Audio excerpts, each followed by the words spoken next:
গুমা ১ নম্বর পঞ্চায়েতের উপপ্রধান ও তৃণমূল নেতা বিজন দাসকে খুনের ঘটনায় গৌতম দাসকে বৃহস্পতিবার যাবজ্জীবন কারাদণ্ডের নির্দেশ দেয় বারাসাত আদালত। বারাসাত আদালতের সপ্তম অতিরিক্ত জেলা বিচারক প্রজ্ঞা গার্গী ভট্টাচার্য হোসেন বৃহস্পতিবার এই রায় দেন। আদালত সূত্রে জানা গেছে, জমি মাফিয়া গৌতম দাসের বেআইনি কাজের প্রতিবাদ করাতেই তার রোষের মুখে পড়েন বিজন দাস। 2024 সালের 25শে ফেব্রুয়ারি দলীয় কর্মসূচি শেষে তুহিন দত্ত নামে এক তৃণমূল কর্মীর বাড়িতে ঢুকে বিজন দাসকে খুব কাছ থেকে গুলি করে গৌতম।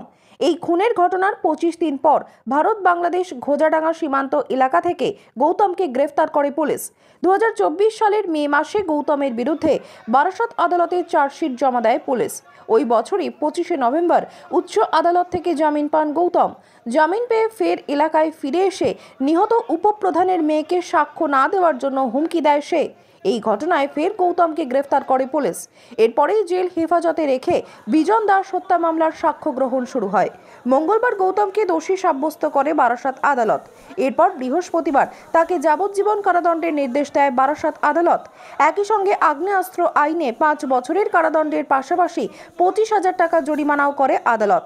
এই মামলার সরকারি আইনজীবী বিভাস চ্যাটার্জি এদিন জানান, এসপি ম্যাডাম যেটা বললেন, এটা প্রথমে আমি বলি যে পুরো বারাসাত পিডির সবার এটা একটা জয়েন্ট ভেঞ্চার এবং প্রত্যেকের কালেকটিভ এফর্ট। এই মামলার পেছনে এসপি ম্যাডাম নিজে প্রচুর চেষ্টা করেছে। আমার অ্যাপয়েন্টমেন্ট থেকে আরম্ভ করে পুরো মামলাটার ব্যাপারে অ্যাকিউজকে ধরা হয়েছিল একটা কঠিন কাজ। এই যে অ্যাকিউজের বিভিন্ন জায়গায় পালিয়ে যাওয়া বা না আসা, এটা আমার এই মামলায় কন্ডাক্ট আমি এভিডেন্সে দেখিয়েছি।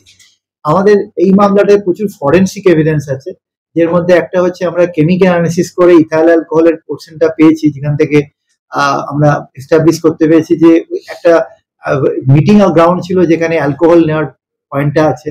সেকেন্ডলি, অ্যাকিউজ পারসন মার্ডারের পর, ক্রাইমটা করার পর ওখান থেকে পালিয়ে যায় এবং পালিয়ে যাওয়ার সময় সে যে ব্ল্যাক কালারের জ্যাকেটটা পরেছিল, সেই জ্যাকেটটা পরে যায়, যেটা পরবর্তীকালে গিয়ে সিজার হয়।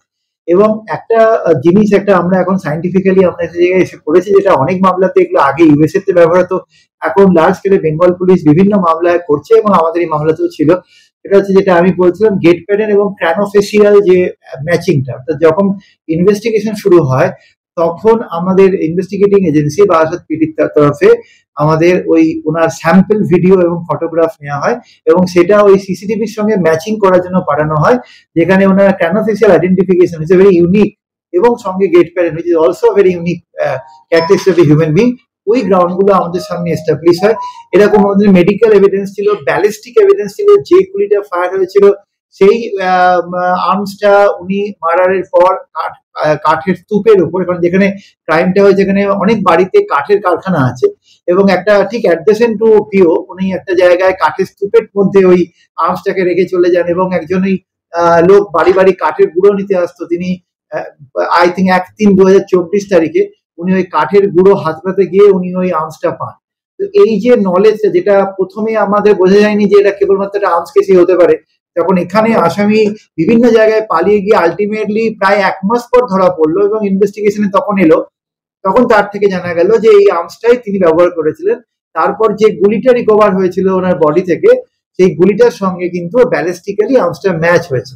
এরকম বিভিন্ন ফরেনসিক এবং ইলেকট্রনিক আর ডিজিটাল এভিডেন্স ছিল। আর একটা জিনিস ছিল যে আমাদের PW34 মানে দুটো উইটনেসের এখানে খুব ইম্পর্টেন্ট ভূমিকা আছে। উনি যখন রিভলভার নিয়ে ভিতরে ঢুকছেন এবং মার্ডার করে বেরিয়ে আসছেন, তখন একটি উল্টো দিকের বাড়ির ছেলে ওনাকে দেখতে পায় এবং তার এভিডেন্সটা এবং তার সঙ্গে আর ওই বাড়ি, যে বাড়িতে উনি ছিলেন সেদিনকে, তার উপরের তলা এক ভদ্রমহিলার এভিডেন্স এবং এই মার্ডারের পর কিন্তু তিনি আবার তাকে ভদ্রমহিলা তাকে ফোন করলে ভদ্রমহিলা তিনি বলেন যে আমি যা করেছি বেশ করেছি। ওইখান থেকে আমরা এক্সট্রা জুডিশিয়াল কনফেশন একটা এভিডেন্স পাই, যেটা আমাদের সিডিআর এ কিন্তু কল ম্যাচ হয়েছে এবং দুজনের লোকেশনটা, রিকর্ডেড টাওয়ার লোকেশন কিন্তু আমাদের দেখা যাচ্ছে যে পিওতে। এরকম বিভিন্ন টেকনিক্যাল এভিডেন্স এই মামলায় আমাদেরকে খুব হেল্প করেছে। টোটাল 24 জন উইটনেসকে এই মামলায় এক্সামিন করা হয়। আমরা সব উইটনেসকে ডাকিনি, তাতে ট্রায়াল খুব ডিলে হয় এবং আমরা সুপ্রিম কোর্ট বারবার করেছে সবাইকে ডাকার দরকার নেই, সেই ফর্মুলা বা সেই থিওরিটা অ্যাপ্লাই করে আমরা 24 জনকে ডেকেছিলাম এবং বেয়ারলি 3 মাস লেগেছিল আমাদের এই ট্রায়ালটা কমপ্লিট করতে, ট্রায়ালের পার্টটা।